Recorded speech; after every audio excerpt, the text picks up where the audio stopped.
नमस्कार दोस्तों, मैं अशोक कुमार पांडे उर्फ AK56 आपका अपने YouTube चैनल इंद्रजाल कॉमिक्स लवर में स्वागत करता हूं।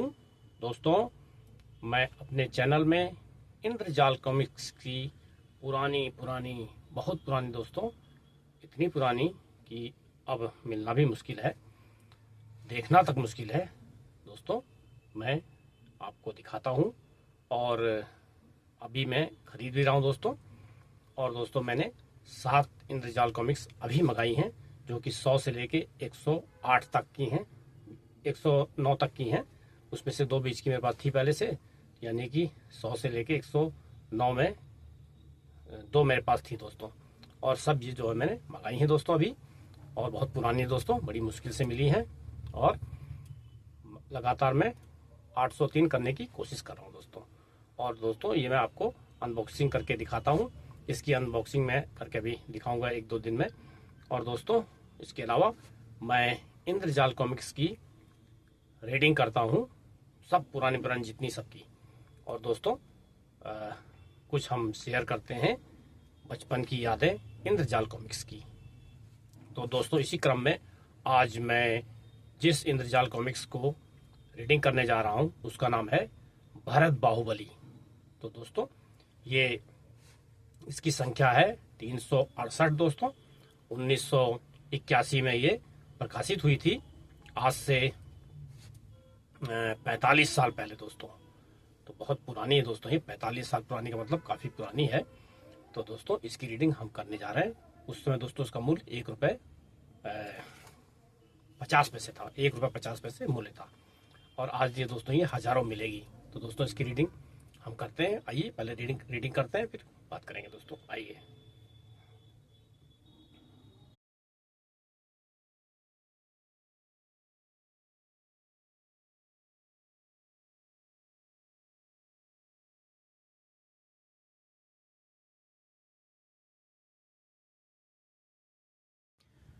भरत बाहुबली। अयोध्या नरेश महाराज नभीराज का महल।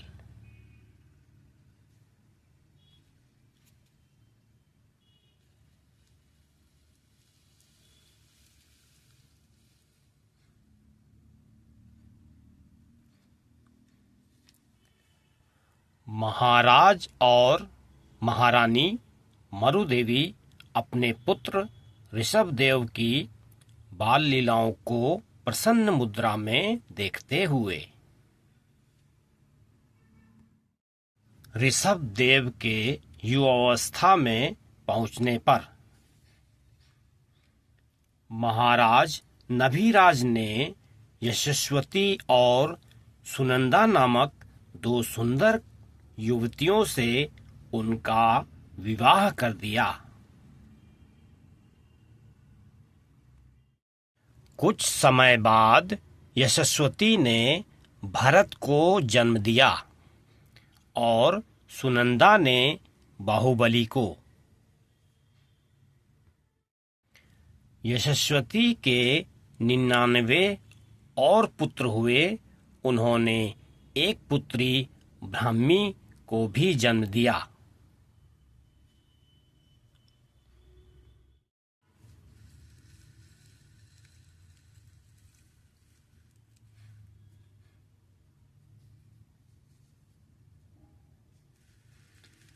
सुनंदा ने भी एक पुत्री को जन्म दिया, जिसका नाम रखा गया सुंदरी।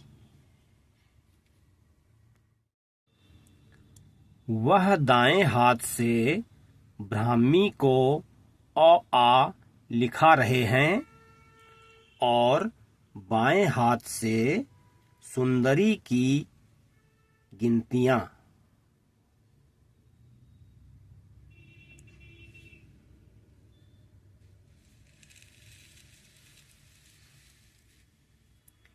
एक ही साथ अपनी दोनों पुत्रियों को पढ़ाते हुए ऋषभदेव ने भरत बाहुबली, ऋषभसेन और अनंतवीर आदि 101 पुत्रों को भी सभी विद्याएं सिखाई। उन्होंने बाहुबली को काम नीति, स्त्री पुरुषों के लक्षण, धनुर्विद्या, घोड़ा हाथी आदि के लक्षणों, तंत्र तथा रत्न परीक्षा की विशेष शिक्षा दी।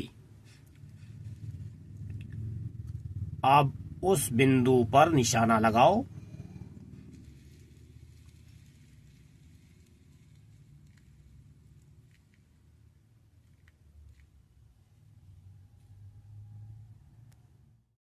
ऋषभदेव ने अपनी प्रजा को भी शस्त्र विद्या, लेखन, कृषि, वाणिज्य और विभिन्न कलाओं का ज्ञान और उपदेश दिया।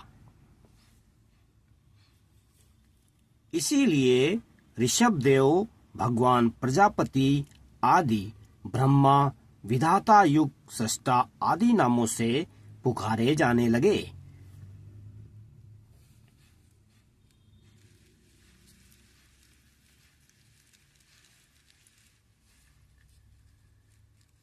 भगवान ऋषभदेव की सभा में इंद्र ने एक दिन अप्सरा नीलांजना के नृत्य का आयोजन किया। नृत्य करते समय नीलांजना की मृत्यु हो गई, लेकिन उसी क्षण एक अन्य देवी ने उसका स्थान ले लिया, लेकिन किसी भी सभासद को इसका पता नहीं चला। नृत्य उसी तरह चलता रहा।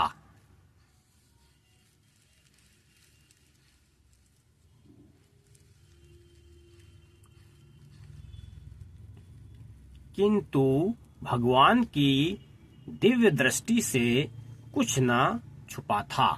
इस घटना से उन्हें पता चल गया कि जीवन क्षणभंगुर है और वह विरक्त हो गए।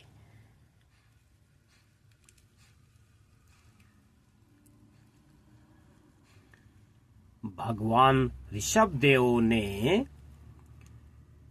भरत को अयोध्या, बाहुबली को ओदनपुर और अन्य पुत्रों को अलग अलग राज्यों का राजा बनाया और स्वयं दीक्षा लेने को तैयार हो गए।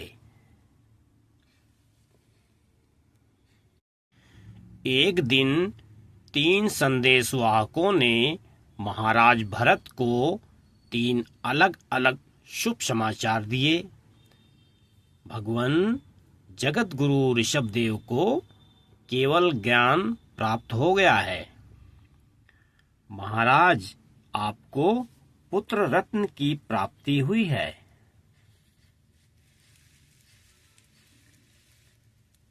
राजाधिराज, आपके शस्त्रागार में चक्र रत्न प्रकट हुआ है।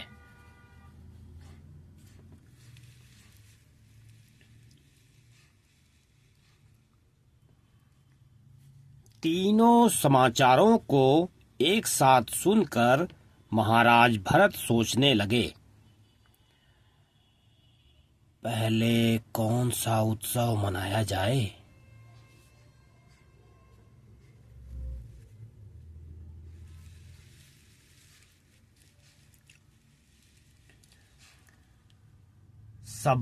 वह सबसे पहले भगवान ऋषभदेव की पूजा करने जाते हैं।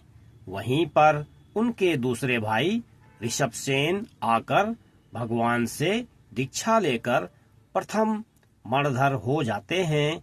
उसके बाद महाराज चक्ररत्न की पूजा करते हैं और अंत में पुत्र का जन्मोत्सव मनाते हैं।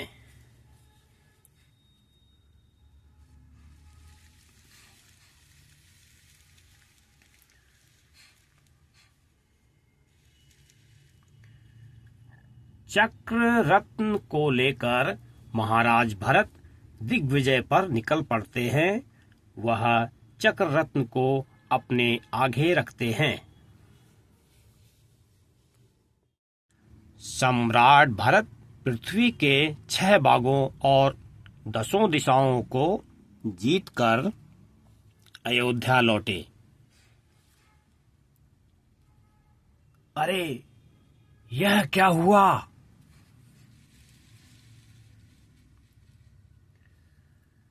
चक्र रत्न अयोध्या के बाहर ही क्यों रुक गया?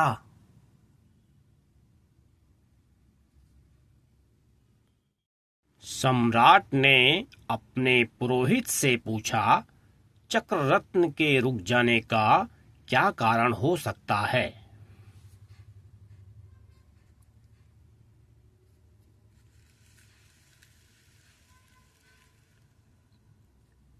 महाराज, आपने पृथ्वी के 6 भागों के राजा तो अपने अधीन कर लिए, लेकिन आपके भाई आपके अधीन नहीं हैं।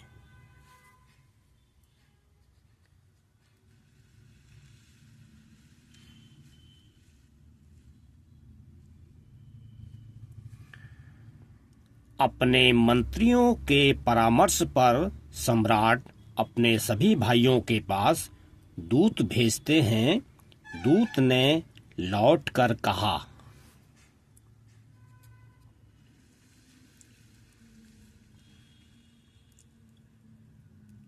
महाराज धीराज, वे आपको अपना शासक मानकर आपके सामने झुकने को तैयार नहीं हैं और उन सभी ने राज्य को त्याग कर भगवान ऋषभदेव से दीक्षा ले ली है। सम्राट का दूत पोदनपुर में बाहुबली के पास भी पहुंचा।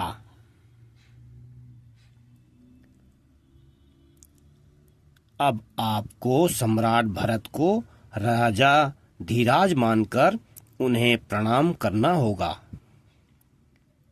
मैं अपने बड़े भाई के रूप में तो भरत को प्रणाम कर सकता हूँ, लेकिन एक सम्राट के रूप में नहीं।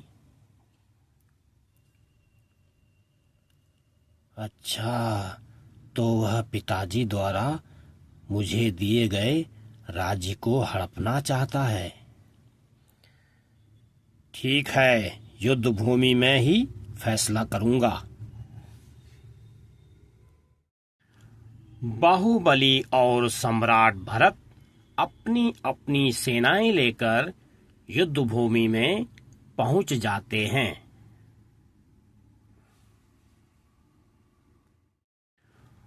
उधर दोनों ही पक्षों के मंत्री आपस में विचार विमर्श करते हैं।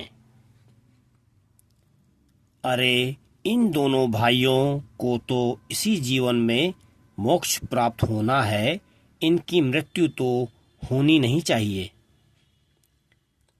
युद्ध में अकारण ही अनेक सैनिक मारे जाएंगे, ये दोनों आपस में ही क्यों नहीं निपट लेते?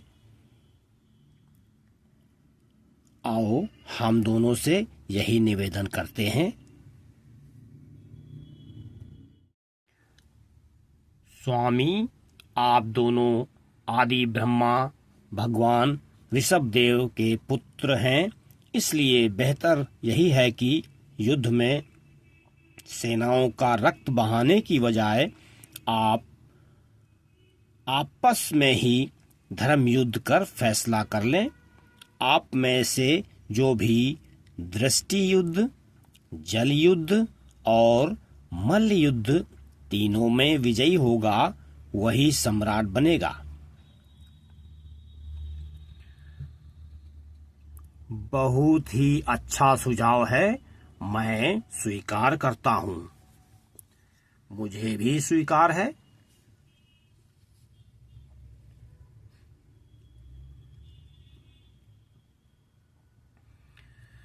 दोनों की स्वीकृति मिल जाने पर धर्म युद्धों की घोषणा कर दी गई। दृष्टि युद्ध, भरत और बाहुबली एक दूसरे के सामने खड़े हो अपलक दृष्टि से एक दूसरे को घूरने लगे, लेकिन बाहुबली भरत से लंबे थे, इसलिए भरत की पलकें पहले झपक गई।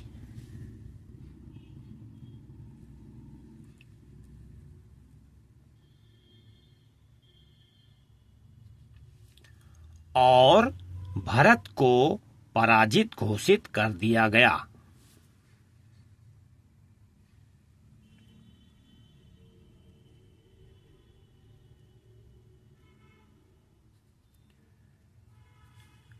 जल युद्ध। दोनों भाई झील में उतरकर एक दूसरे पर जल उलीचने लगे।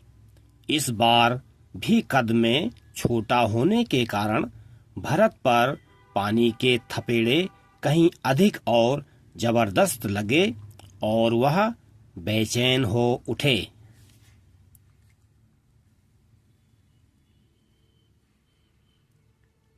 बाहुबली इस युद्ध में भी विजयी हुए।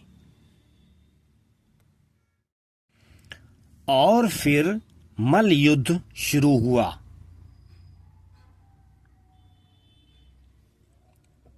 बाहुबली ने पलक झपकते ही भरत को अपने हाथों पर उठा लिया। बड़े भाई को जमीन पर पटकना उचित नहीं होगा।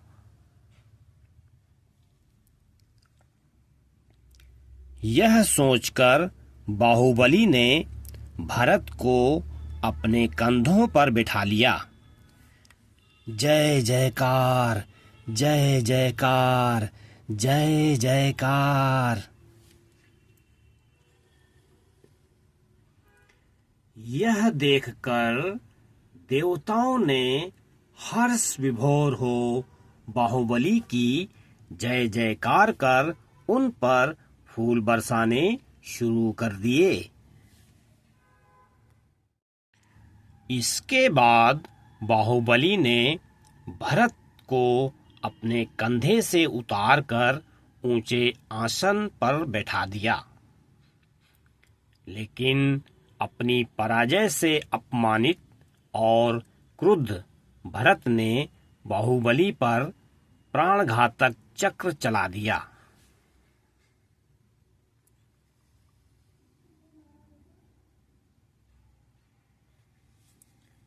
अरे, यह क्या घातक चक्र! बाहुबली तो क्या पूरे परिवार में से किसी को भी मार नहीं सकता? चक्र रत्न बाहुबली की परिक्रमा करने के बाद हवा में स्थिर हो जाता है। पृथ्वी पर राजा और आकाश में देव व विद्याधर सभी सम्राट भरत की इस करतूत की निंदा करते हैं। बस बस, बहुत हो चुका आपका दुस्साहस।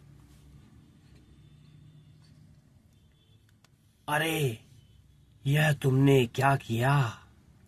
तुमने एक अनैतिक कार्य किया है। यह एकदम अनुचित है। अपने ही भाई पर घातक चक्र चलाने से क्या चक्रवर्ती सम्राट की कीर्ति अमर रह सकती है?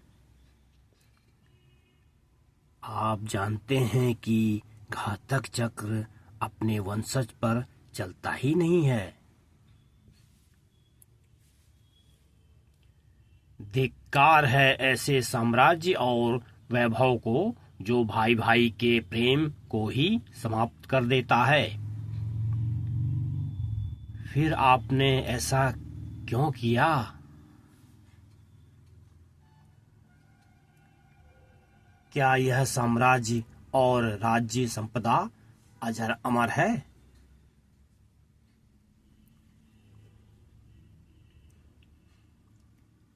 यह सब सुनकर सम्राट भरत को बहुत ग्लानि और पश्चाताप होता है। दूसरी ओर इस घटना के बाद बाहुबली के मन में राज्य और वैभव के प्रति ग्लानि और विरक्ति पैदा हो जाती है। मैं संसार को त्याग कर मुनि दीक्षा ले लूंगा। बाहुबली भरत से मुनि हो जाने की अनुमति मांगते हैं। भैया, बाल बुद्धि से मैंने जो भी गलती की उसे क्षमा कर दीजिए और मुनि हो जाने की अनुमति दे दीजिए। अरे बाहुबली, यह तुम क्या कह रहे हो? यह तुम्हारी दीक्षा लेने की तो आयु नहीं है।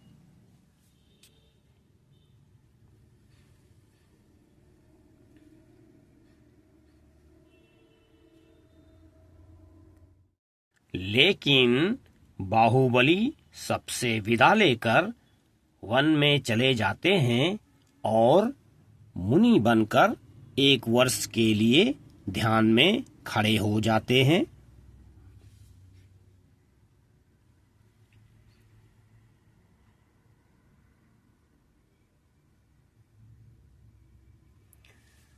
उधर भरत चक्रवर्ती सम्राट बना दिए जाते हैं।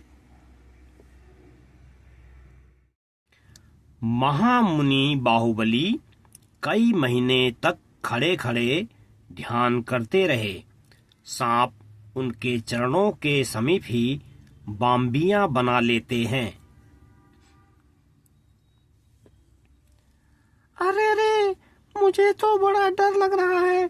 देखो, नए बड़े बड़े सांप आदि प्रभु के शरीर पर घूम रहे हैं। ओह, सांप बाम्बियों से निकलकर प्रभु के शरीर पर चढ़ रहे हैं।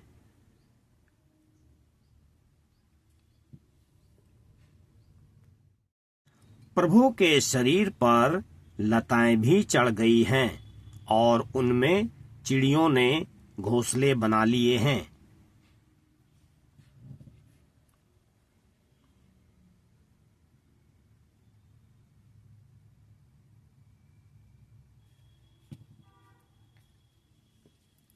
अरे, ये हिंसक प्राणी एक दूसरे से कुछ कहे बिना कैसे प्रेम से घूम रहे हैं। और यह तपोवन कितना शांत है। अरे देखो तो, लताएं कैसे प्रभु से लिपट गई हैं।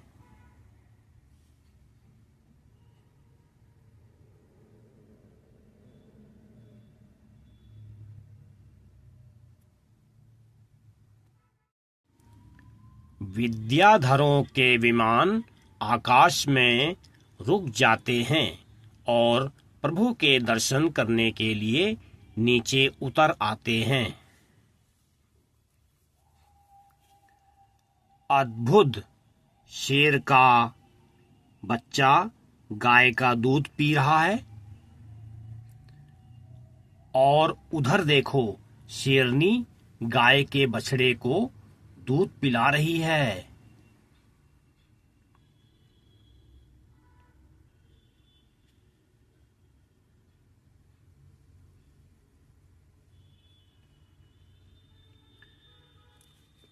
विद्याधरियां भगवान बाहुबली के शरीर से लताओं को हटाती हैं। मैंने सभी लताएं हटा दी हैं, लेकिन देखो, वे फिर से प्रभु के शरीर पर चढ़ने लगी हैं।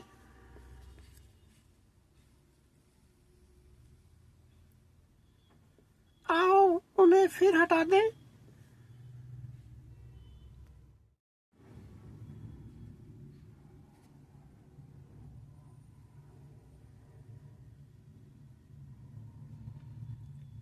एक हाथिनी प्रभु के चरणों को धो देती है और एक हाथी भगवान के चरणों में पुष्प चढ़ाता है। बाहुबली के ध्यान के प्रभाव से 6 ऋतुओं के फूल फल एक साथ फूलने लगते हैं। बहन, यहाँ तो सब तरह और ऋतुओं के फूल एक साथ खिल रहे हैं। क्या महिमा है इन साधु महाराज की। 6 ऋतुओं के फल भी तो एक साथ आ रहे हैं।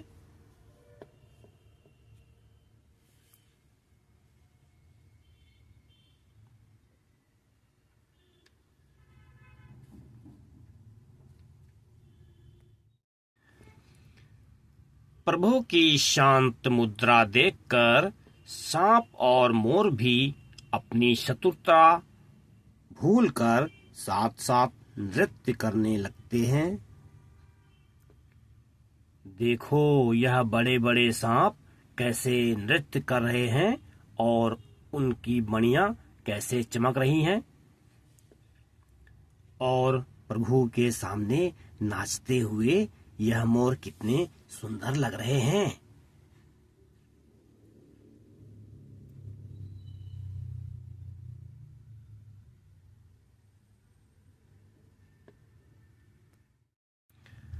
भगवान बाहुबली शल्य रहित हैं, धर्म ध्यान में मग्न। आज 1 वर्ष का उपवास पूरा कर शुक्ल ध्यान के सन्मुख हैं। तभी भरतेश्वर आते हैं।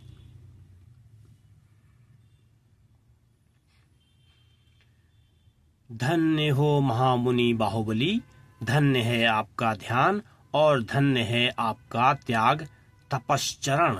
आपको बारंबार नमस्कार।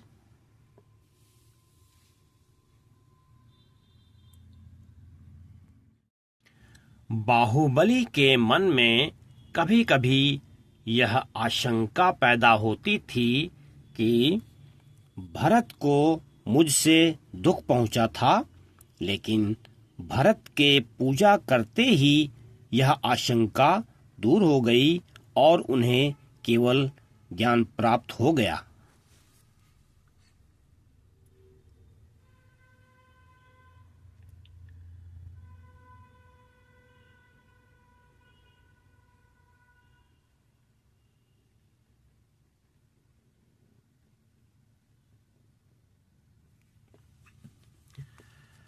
ओम ह्रीं बाहुबली स्वामिने जलम।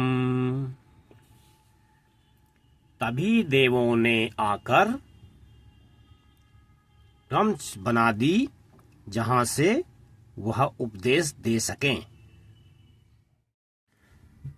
सम्राट भरत और देवगण गंधकुटी में विराजमान भगवान बाहुबली की पूजा करने लगे। भगवान, आपने अपने ध्यान के प्रभाव से केवल ज्ञान प्राप्त कर लिया है। भगवान बाहुबली की जय।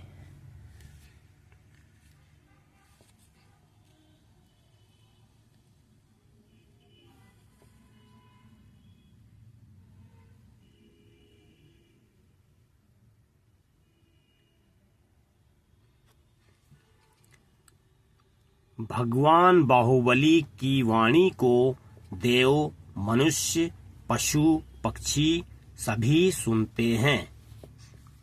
हे भव्य जीवों, मोह को छोड़ो और हिंसा आदि पापों से बचो। इससे तुम्हें संसार के दुख दर्दों से छुटकारा मिल जाएगा।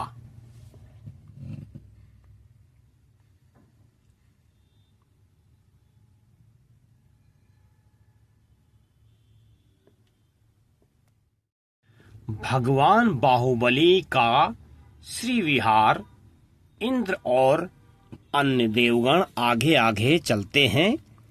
प्रभु के चरणों के नीचे कमल उगते चले जाते हैं। भगवान, आपका श्री विहार सभी जीवों के लिए मंगलमय हो।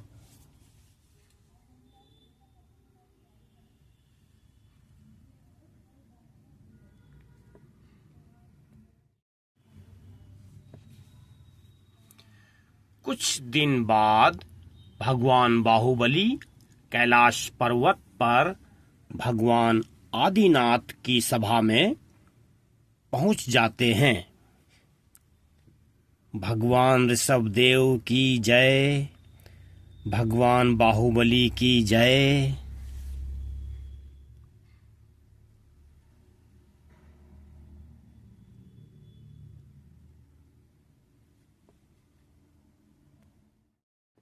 भगवान बाहुबली आदि युग में सबसे पहले मोक्ष प्राप्त करते हैं। इंद्र का आसन डोलने लगता है। वह दौड़े दौड़े देवताओं के पास जाते हैं। भगवान बाहुबली निर्वाण प्राप्त कर चुके हैं। आओ चलें, चलकर उनकी पूजा करें।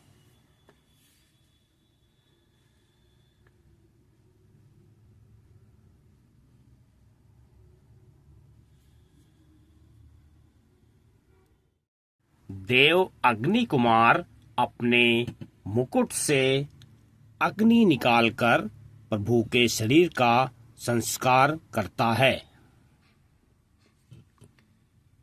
हे बाहुबली भगवान, आपकी कृपा से मुझे भी यह दिन प्राप्त हो। भगवान, मैं भी मनुष्य रूप में जन्म लेकर तप करके मोक्ष प्राप्त करूं।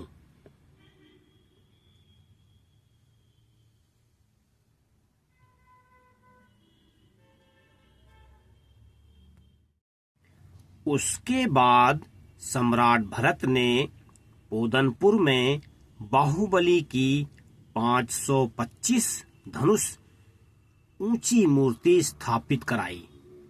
आदिकाल का पोदनपुर ही इतिहास में तक्षशिला के नाम से जाना जाता है।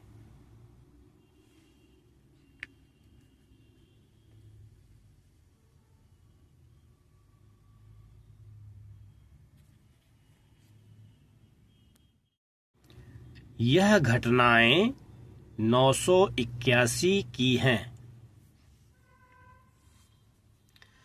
गंग नरेश के प्रधानमंत्री और सेनापति चामुंडराय का अपनी माता से वार्तालाप। माँ, आपने आज खीर नहीं खाई? बेटा, मैं भगवान बाहुबली के दर्शन के बाद ही दूध ग्रहण करूंगी। ओह माँ, मुझे इसका पता नहीं था। गुरुदेव, माँ ने भगवान बाहुबली के दर्शन के बिना दूध ग्रहण करने से इनकार कर दिया है, इसलिए आइए पोदनपुर चलें। वत्स, तुम्हारी कामना पूरी हो।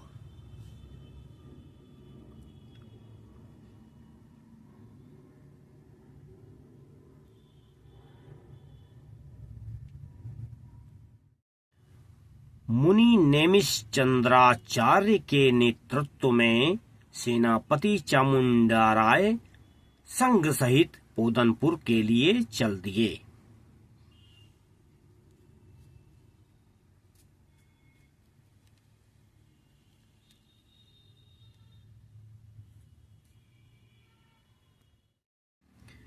कुछ दिन बाद संघ विंध्यागिरी पर पहुंचकर वहां ठहरा। अगली सुबह चामुंडराय अपने गुरु से बोले, गुरुदेव, रात स्वप्न में कुसुमांडिनी देवी ने मुझसे कहा कि पोदनपुर में भगवान की मूर्ति का दर्शन नहीं हो पाएगा, इसलिए तुम यहीं से पहाड़ी पर बाण छोड़ो और वह जहां भी गिरे वहीं पर नई मूर्ति का निर्माण कराओ। गुरु के निर्देश पर चामुंडराय बाण छोड़ते हैं। बाण विंध्यागिरी की शिला से टकराता है।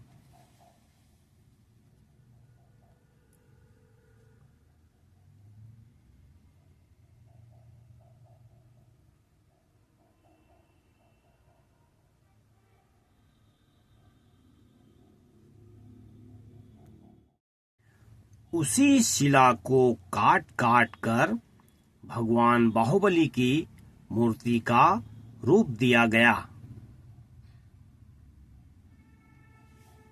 माँ देखो, यह कितनी ऊंची मूर्ति बन रही है।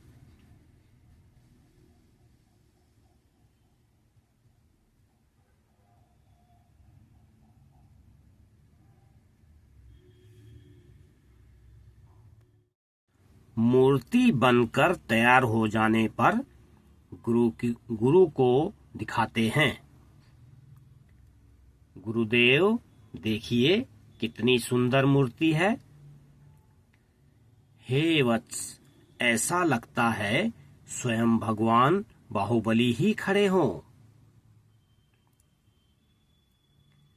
चामुंडराय गुरु से मूर्ति की प्राण प्रतिष्ठा का मुहूर्त पूछते हैं। भगवान, किस दिन प्राण प्रतिष्ठा की जाए? वत्स, चैत्र शुक्ला 5 का मुहूर्त सबसे अच्छा है।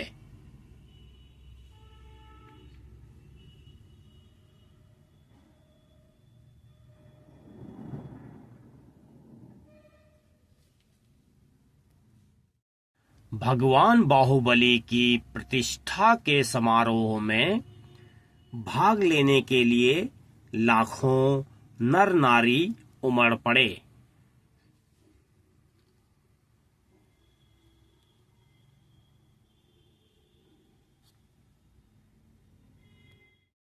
प्राण प्रतिष्ठा के बाद अब 1008 कलशों से पूर्ण अभिषेक किया जाएगा। चामुंडा राय दूध भरे कलशों से भगवान का अभिषेक करते हैं, किंतु दूध प्रतिमा के बक्ष से नीचे जाता ही नहीं।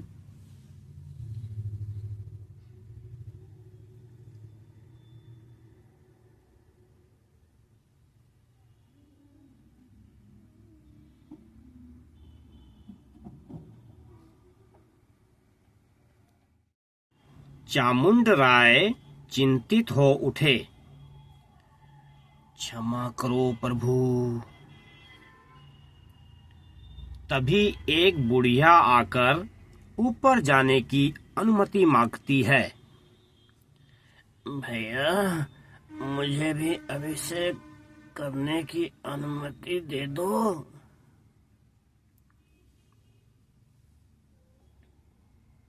ही भगवान का पूर्ण अभिषेक कर दिया।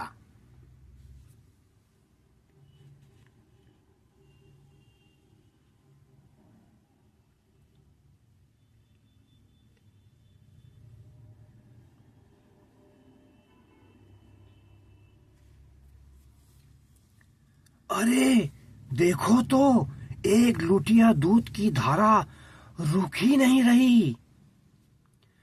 जय भगवान बाहुबली।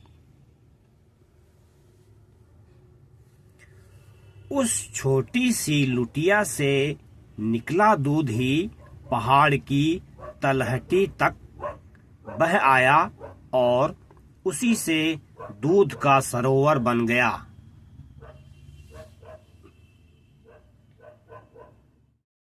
इस घटना के बाद चामुंडराय की आंखें खुल गई। ओह, मैंने इतनी बड़ी मूर्ति बनवाई, प्राण प्रतिष्ठा का इतना बड़ा समारोह कराया, लेकिन आज इस बुढ़िया ने मेरा अहंकार चूर चूर कर दिया।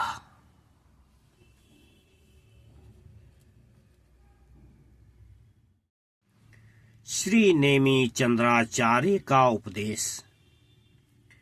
हे भव्य जीवों, भगवान नेमीनाथ की यक्षिणी कुष्मांडिनी देवी ने बुढ़िया के वेश में आकर और एक ही लुटिया दूध से भगवान का अभिषेक करके चामुंडराय का अहंकार दूर कर दिया।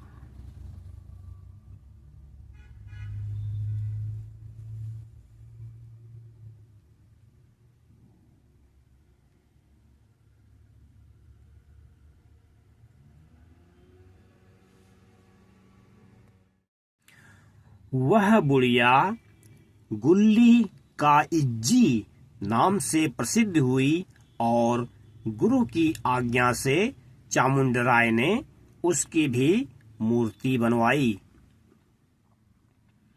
चामुंडराय को अहंकार हो गया था कि उसने यह महापूजा कराई है,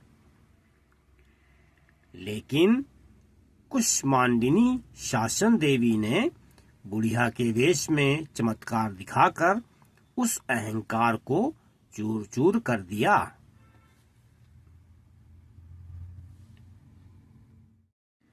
वहीं सामने एक स्तंभ पर ब्रह्मदेव यक्ष की मूर्ति भी विराजमान है।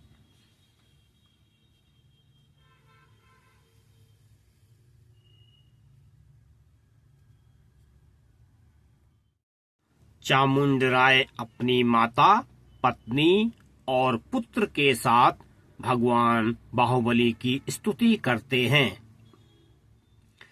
जय बाहुबली भगवान, तुम हो जग में कृपा निधान।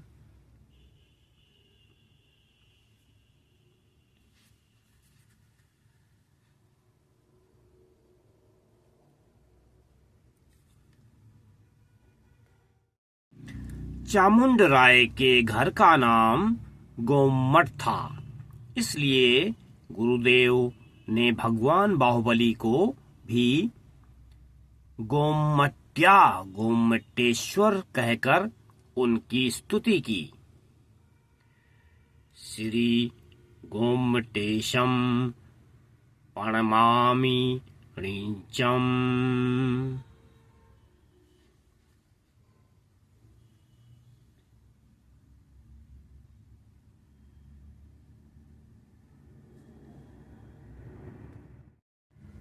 लगभग 2000 वर्ष पूर्व चंद्रगिरी पर्वत पर भद्रबाहु आचार्य ने समाधि ली थी। उस समय चंद्रगुप्त मुनि उनकी भक्ति में थे।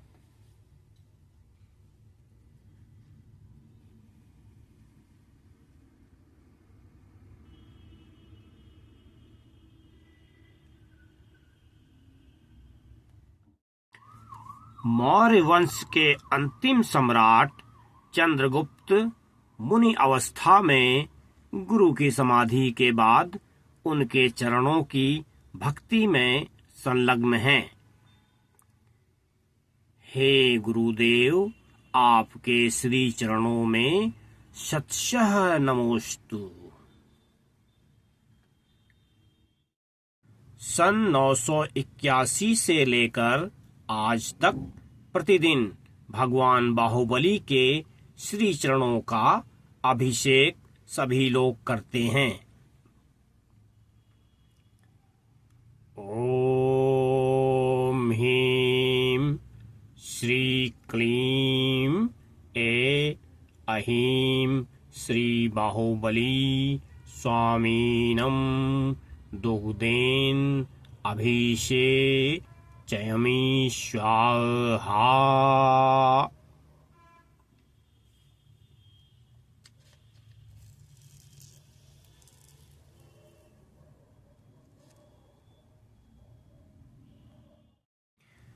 प्रायः 12 वर्ष के बाद भगवान बाहुबली का महामस्तकाभिषेक होता है।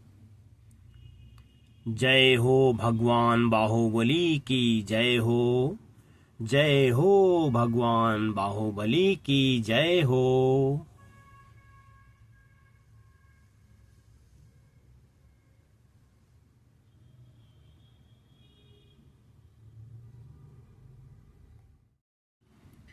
यह मूर्ति विश्व में दिगंबरत्व की महानता को प्रकट कर रही है। आदि ब्रह्मा ऋषभ देव के पुत्र भगवान बाहुबली, आपका त्याग अनुपम है।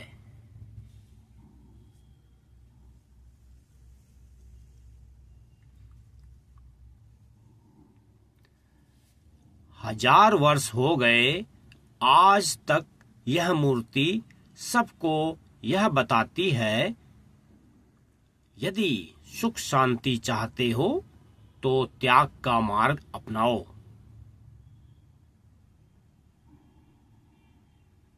तो दोस्तों, यहाँ पर ये कहानी पूर्ण हुई।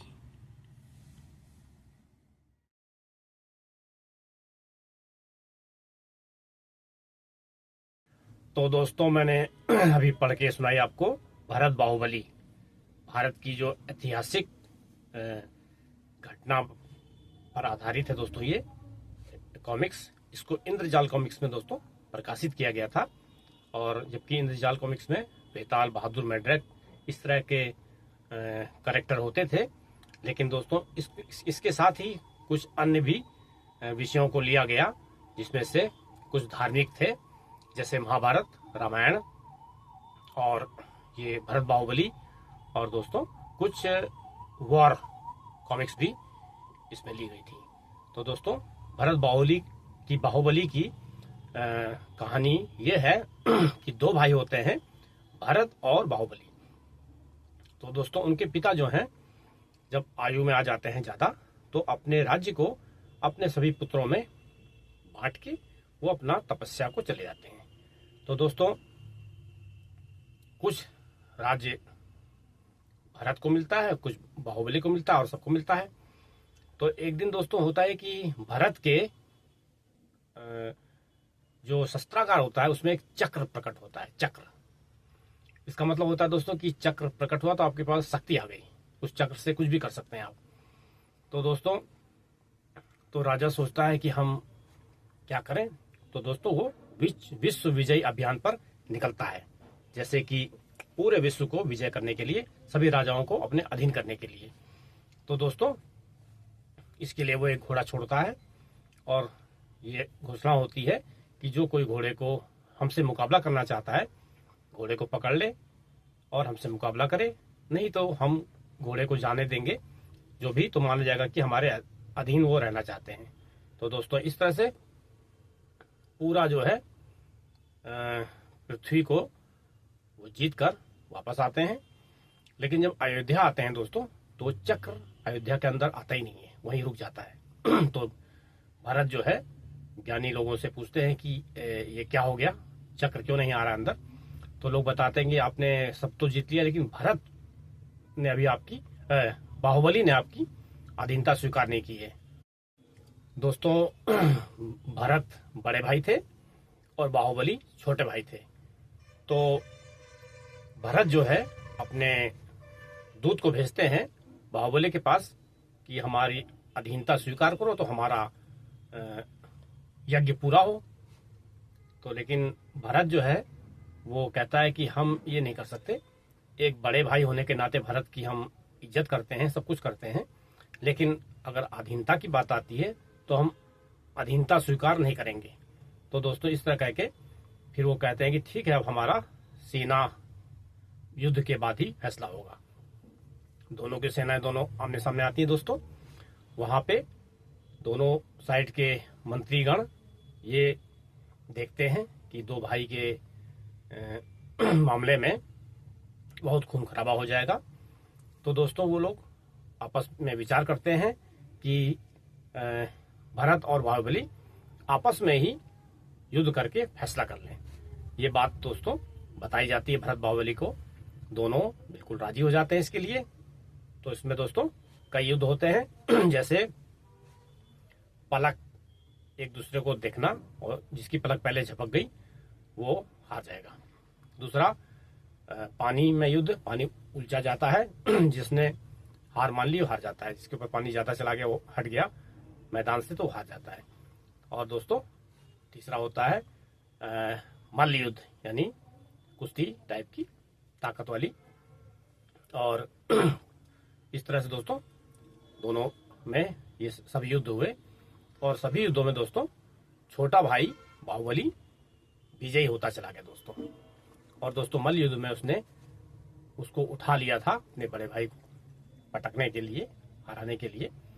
लेकिन उसने ऊपर उठा के जब सोचा कि मेरे बड़े भाई हैं, इनकी इस तरह बेइज्जती तो मैं कर ही नहीं सकता हूँ, फिर वो दोस्तों उनको उठा के सिंहासन में बैठा देता है। लेकिन दोस्तों ये चीज़ भरत को बहुत नागवार गुजरती है, और वो अपने चक्र को जो है बाहुबली पर छोड़ देते हैं। लेकिन जो दोस्तों चक्र का नियम ये होता है, वो अपने परिवार के किसी भी सदस्य पर, चाहे कोई हो, नहीं चलता दोस्तों। तो वो चक्र जाता है और बाहुबली के चक्कर लगा के वापस चला जाता है दोस्तों।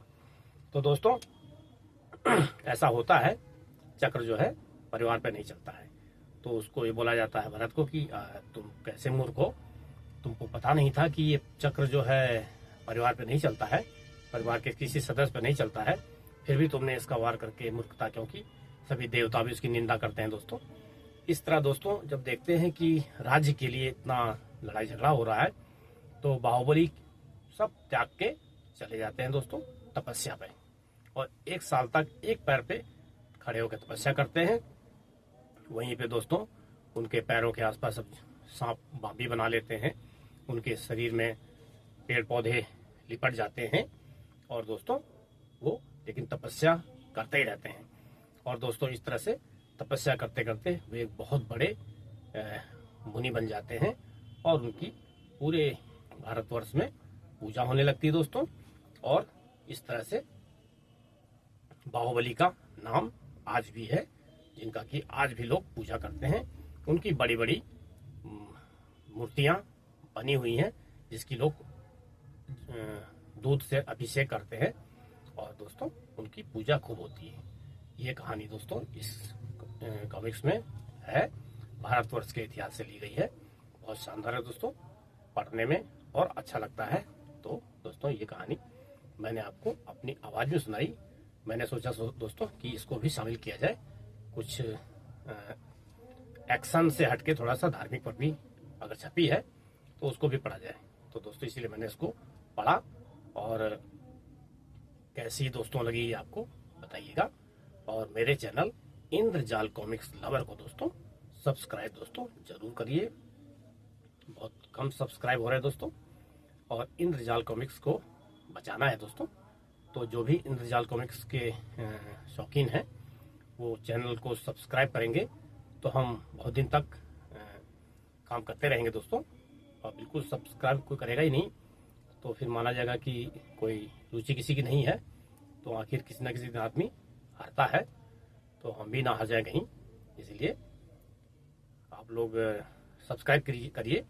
और मैं 803 के 803 इंद्रजाल कॉमिक्स पढ़ के, रीडिंग करके, दिखा के, हर तरह से आपको मैं बताऊंगा, सुनाऊंगा। और सब्सक्राइब जरूर कर दीजिए, क्योंकि हर आदमी जब काम करता है तो उसको प्रोत्साहन की जरूरत होती है। तो प्रोत्साहन हमारा भी करिए और हमारे चैनल को सब्सक्राइब करिए दोस्तों।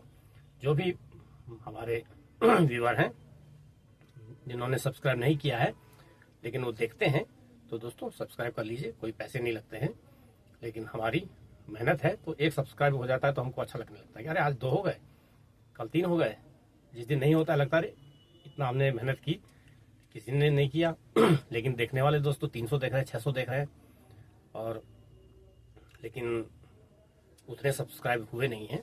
इसीलिए सब्सक्राइब जरूर करिए दोस्तों। आगे दीजिए।